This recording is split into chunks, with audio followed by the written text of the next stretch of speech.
My shelves are looking a lot fuller, and I'm very happy about that.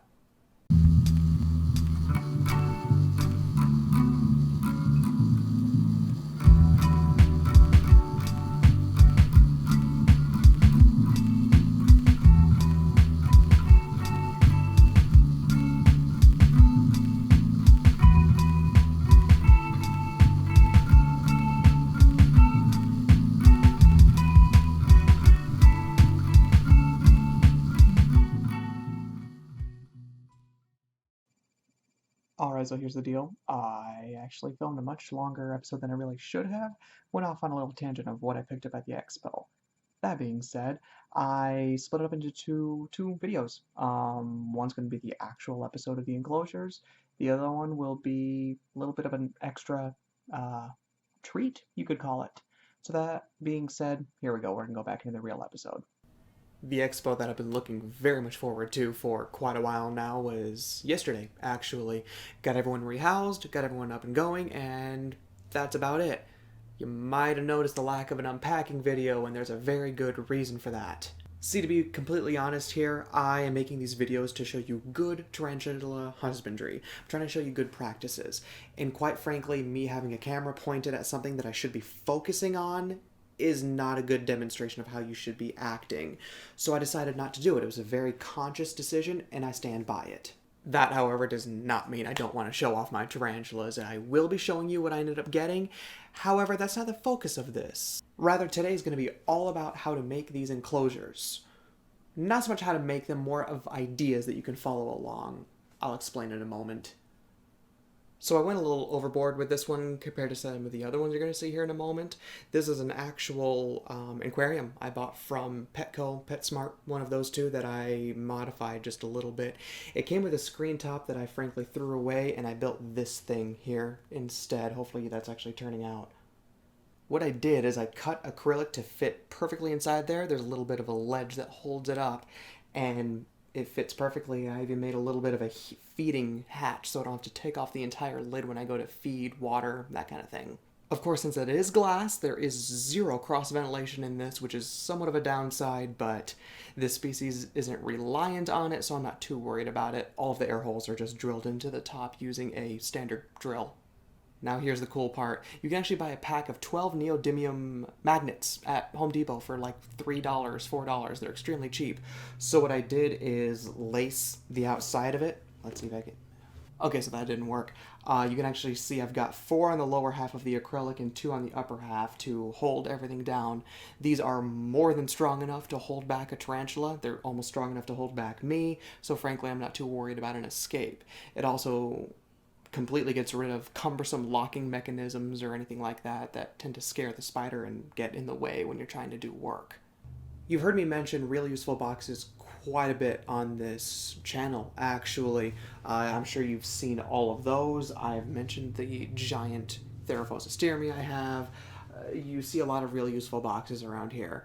I'm not just using adjectives here. That is literally the brand name. Really useful box. They look like this. They come in all different sizes and all different colors. I've seen pink, blue, black, clear, I think purple once.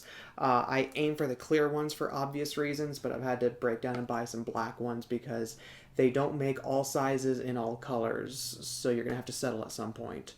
They've got these great locking latches on either side that go on very securely. Number one, you could pick this up by the lid, even if it's full of dirt.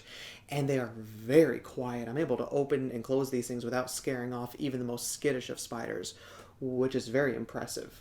The ones this size and larger even have little holes right there that you could get a little luggage lock through. So if for whatever reason you need to lock up your spiders, these can accommodate that. Now, if you're just a bulk collector, buy it, throw a spider in there, done. I don't quite consider myself a bulk collector yet. That being said, I like to actually see my spiders from time to time. This opaque plastic doesn't do a whole lot in terms of viewing, so I cut out the lids, as you've probably just noticed. This is actually very, very, very easy to do. I started doing this quite a while ago. I've come up with a few different methods, and I'm going to show you what exactly I do. Disclaimer time. I am not a handyman at all in any stretch of the imagination. I've owned a drill for less than a year, and I have owned a Dremel for about 2 weeks now. You might want to look into some safety precautions. Please don't hurt yourself with some of this stuff. I'm not the person to take advice from. I'm just telling you how I did this. Let's talk about the safest way I believe to do this. Get yourself a Dremel. A cheap one will do just fine. You're not cutting metal. I got mine for $30 at Home Depot, and it actually came with an accessory kit. All you need to do is cut it out, leaving a little bit of a ledge. Notice how there is a ledge there to actually hold the acrylic in place just by gravity. You gotta leave that ledge there or it's not gonna work. The other way to get this out, which is how I did it for the longest time, and I don't recommend it, it's slow and it hurts occasionally, is actually melting it off. What I did is get a plaster knife, picked it up for about $1.50 at Home Depot. I took off the plastic handle because I was dealing with fire. I have a gas stove. I heated it on the gas stove using that barbecue mitt to keep my hand nice and cool, and just melt it and punch it straight through. It does not make a clean line. It does not look pretty, but it works just fine. So if you don't care too much about aesthetics, which I'm imagining you don't too much if you're using these, it works just fine. All right, so we're going to set that aside for a moment because we're done with it. Next up is actually getting the acrylic in place. You've heard me talk a lot about the acrylic. You can buy a massive sheet of it at Home Depot for like $15, I think. You don't need the thick stuff. You're not building an enclosure strictly out of acrylic. There's no need for it to be very thick. It will be supported by gravity. It won't bow. You're fine. So once again, there are two ways to go about cutting this. Number one, with a Dremel. Not going to go over that again. It's the same process. I recommend the Dremel. Please just get a Dremel. The other way is with this little guy. See, now this is not a repurposed tool like the plaster knife. This is an acrylic scorer. Very, very easy to use. That's just a tiny little blade on the end. And what you do is you get your acrylic and just swipe it over and over and over. The goal is to make a line in the acrylic, almost like a grout, and it just snaps into a perfect line of however you decided to cut it. Now, given how many enclosures I made using this method, I came up with a few tips. So if you're going to use this cheap method, by the way, this is only about $3. Listen up. The instructions on the back of this thing were garbage. They actually tell you to do one motion over and over and over, which for the record does work, not as well as what I'm about to show you. Instead of going down the entire length of what you're trying to cut, take about 3 to 5 inch segments and saw it. Actually, backwards and forwards like a saw. Move on 3 to 5 inches at a time until you're all the way at the end. Once you are at the end, do a few long swipes to even it out because you're going to have a very jagged cut, and then you can snap it. More on snapping in a moment. I'm sure people that cut acrylic are scratching their heads at this advice, but it's what worked for me. Those long cuts, I ended up with scratched acrylic because you end up off the line. It just doesn't work. To stay on the line, I got a yardstick. You might want to buy a few of them because the wood does shave off as you do this, and yardsticks go bad if you do this. But it worked for me. We're not looking for perfect cuts. We're looking for a cut. Actually, we're not cutting. We're scoring. Again, you won't have two pieces by the end of scoring it. So once you've scored enough, I usually say about halfway through the acrylic, maybe a little bit less, find a perpendicular surface. I actually just use a table. Put your scored line along that. Put a towel over the acrylic and then snap it. Put a towel over it because on more than one occasion, I actually had pieces that would have flown up and hit me right in the face, and this stuff is sharp. You don't want to get cut by this. It hurts a lot. And that's it. Rinse and repeat, and you'll end up with a piece like this that I've been using to demonstrate this whole time. I would recommend a Dremel. With a Dremel, this took me maybe 3 minutes. With a scorer, it takes me at least half an hour for something this size, let alone something bigger. Now that we've got our two pieces, you can see what I was talking about. If you did it right, it just rests right in there. You can push down on that as hard as you can, and it's not going anywhere. To secure it in place, do not use silicone. Someone told me silicone, and it doesn't work. It pops off within a couple days. No, don't use silicone. Hot glue works just fine. Don't worry about the industrial strength stuff. Arts and crafts, set it on high if your hot glue gun has a setting, and go to town. You'll notice I just said go to town. Hot glue is cheap. Treat it as such. Be generous. Again, this is not the prettiest enclosure. You're not going to make it any less pretty by lacing on some hot glue. Given that this is plastic, you would be able to drill or melt holes square into the side of the enclosure, which is what I recommend for almost all of them, because even ones that don't require cross ventilation still can use it. Or, and you'll see this in just a moment, you're able to drill acrylic. Get yourself a drill before hot gluing this on there and just drill straight through. You can even make kind of cool patterns with the holes if that's your thing. Take your time, go very slow because this stuff does chip and crack, and that's about it. Something this size would probably take about 10 minutes to drill all the holes in, versus if you do it square in the plastic, maybe a minute. Would you like to see a finished product? Yeah, it's not impressive, I know. They don't look pretty, but you can see your spider just fine. You'll notice on this one I actually did do the pattern with the holes. I'm one of those people. And that's about it. You'll see it is pretty securely on there. That's not going anywhere. I had a Brachypelma vagans housed in this.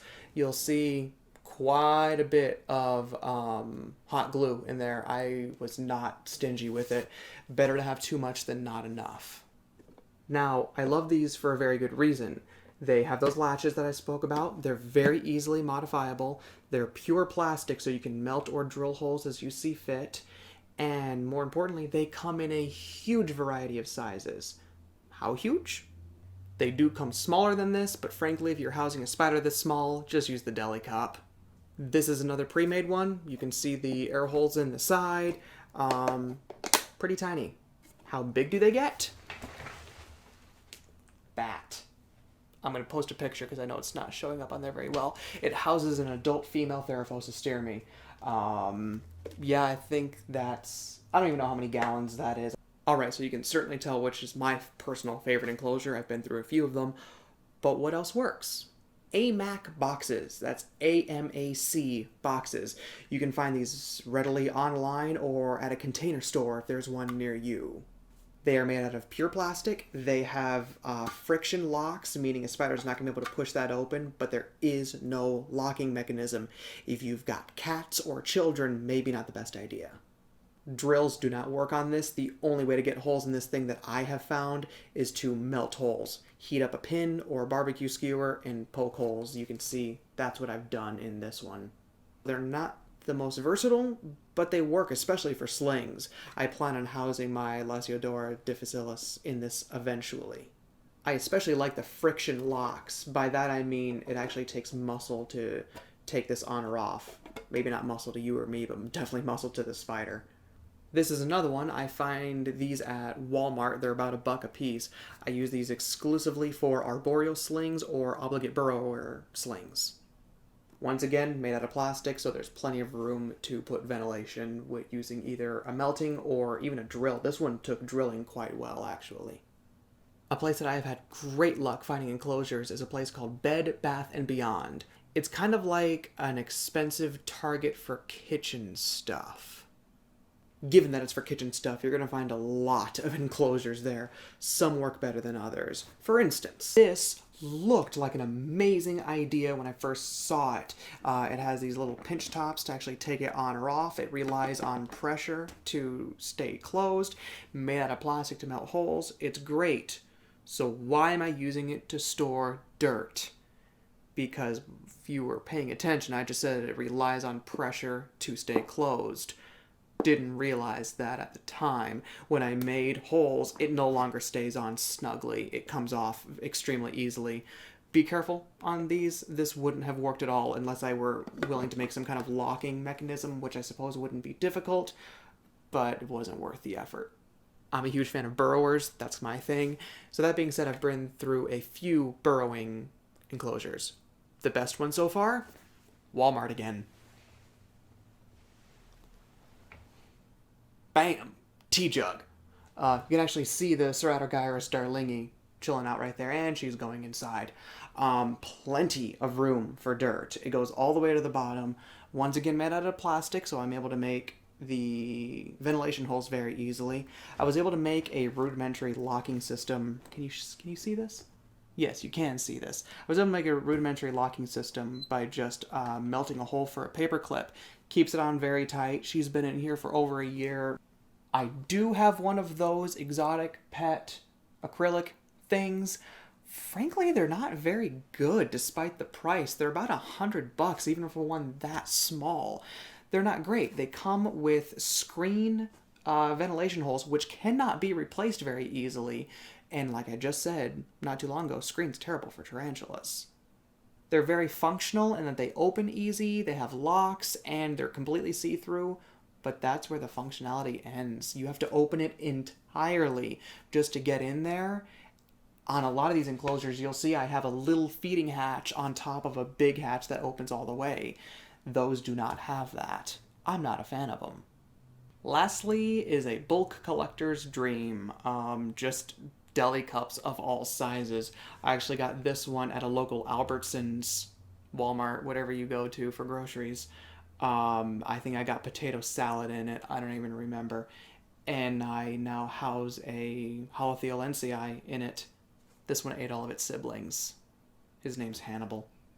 You can buy a sleeve of them for pretty cheap, but like I said, you can get them for free if you just order some food and then eat the food.